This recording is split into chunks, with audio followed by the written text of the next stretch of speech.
Hey, what's up guys? Welcome back to Building with Babish. Today we're going to be making pallets, but not ordinary pallets. We're going to be making pallet coasters out of craft popsicle sticks and wooden takeaway spoons. To get started, we need to modify our popsicle stick by cutting off some tabs on either end. We need to do this 9 times. So being careful not to cut our fingers, we'll use an X-Acto knife to cut off the tabs. You're going to want to take those small pieces and just drop them right on your floor. With our modified pieces, we're going to make our pallet beams by gluing 3 popsicle sticks together. Okay, wood glue, if you could cooperate, that'd be great. We are gluing one side, then stacking the popsicle sticks 3 high. We'll do this 3 times.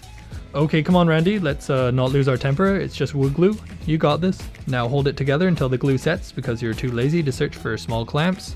I think this glue has a mind of its own. Oh, Randy, watch out. Too late.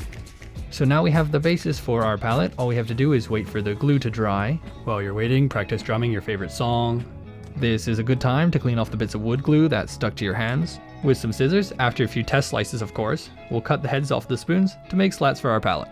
Now we need to cut off the rounded edge on the spoon's handle. Feel free to answer important text while doing this. Now realize the spoon handles have a taper to them, but it's too late into the project, so we're just gonna have to make it work. Now we're going to lay out our beams, roughly spaced 1.25 inches apart.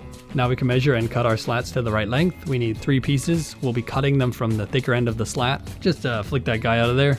Now we're going to tiny glue the slats to the beams. This is the underside of the pallet, so we want a slat at either end and one in the middle. Adding more tiny glue to each joint to make it nice and strong. For the slats on the top of the pallet, we will go back to the wood glue since it works better. Now we need to cut 7 more slats to length, carefully placing them down to ensure there's a small gap between each slat. Once you've done that, you should have something that looks like this, resembling a pallet that would be used by some tiny civilization. Now if you want your pallet to look clean, you're pretty much done, but I want to make a more weathered pallet. A pallet that's seen some shit.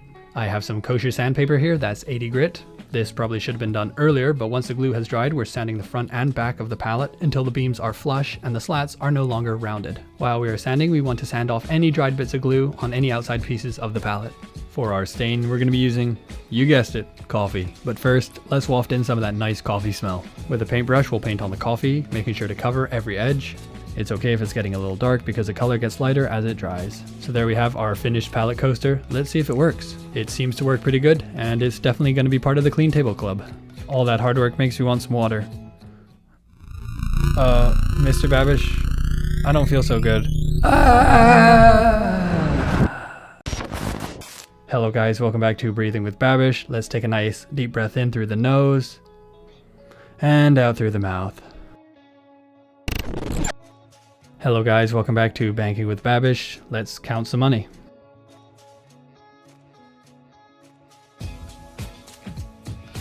Yep, that's $10,000. Hello guys, welcome back to Boggle with Babish. Let me just give this a shake. Hello guys, welcome back to Burning with Babish. Let's light this on fire. Wow, that's pretty bright. Hello guys, welcome back to Busking with Babish. Hello guys, welcome back to Bowling with Babish.